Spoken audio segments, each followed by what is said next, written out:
Bonjour, je m'appelle Josué Martinez et aujourd'hui je parle d'une vidéo de Serfi Canal avec le sociologue Jean-François et Amadieu. Dans cette interview, il explique comment les méthodes classiques de recrutement, le CV et les entretiens peuvent renforcer les discriminations à l'embauche. D'abord, la vidéo décrit souvent un CV qui contient des informations personnelles, le nom, l'âge, l'adresse, parfois une photo, et ces détails peuvent influencer le recruteur même s'ils n'ont rien à voir avec le travail. En effet, une personne peut être très bien qualifiée, mais être rejetée à cause de son nom, de son origine, de son apparence. Et pour moi, c'est injuste parce que ces éléments ne mesurent pas la compétence réelle. Eh bien, ensuite, l'entretien d'embauche peut être tout autant biaisé. Par conséquent, le recruteur peut favoriser quelqu'un avec qui il s'entend bien ou quelqu'un qui lui semble normal selon ses propres stéréotypes. Ainsi, des candidats très compétents peuvent être exclus uniquement parce qu'ils ne correspondent pas à une image idéale. De plus, la vidéo évoque des statistiques sérieuses pour moi. Par exemple, elle évoque des études, même par l'Observatoire de discrimination, dirigé par Amadieu, qui montre qu'un candidat d'origine étrangère ou avec un nom non classique a beaucoup moins de chances d'obtenir un entretien que quelqu'un de souche.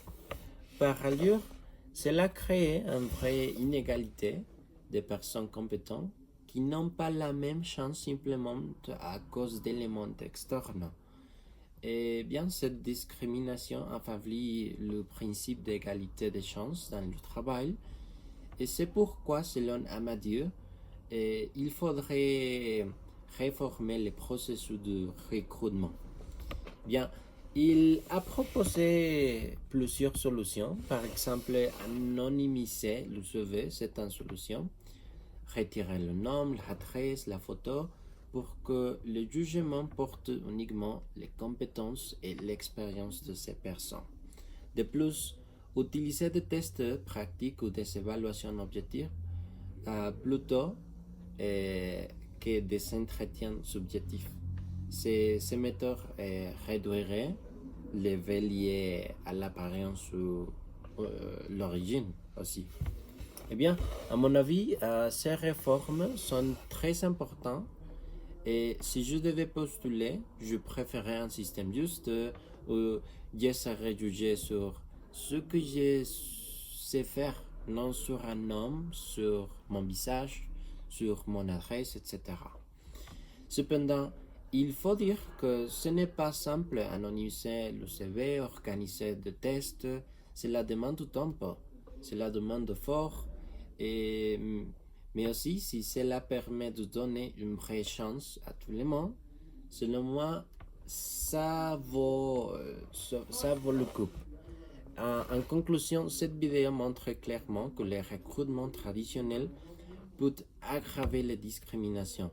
Eh bien, pour rendre le travail plus équitable, il faudrait repenser ces méthodes, éliminer les éléments subjectifs, privilégier aussi les compétences et garantir l'égalité des chances. Eh bien, pour finir cet essai, je vous pose cette question.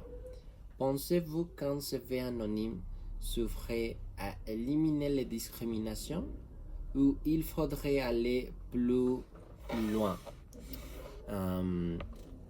pour vraiment changer le système? Qu'est-ce que vous pensez?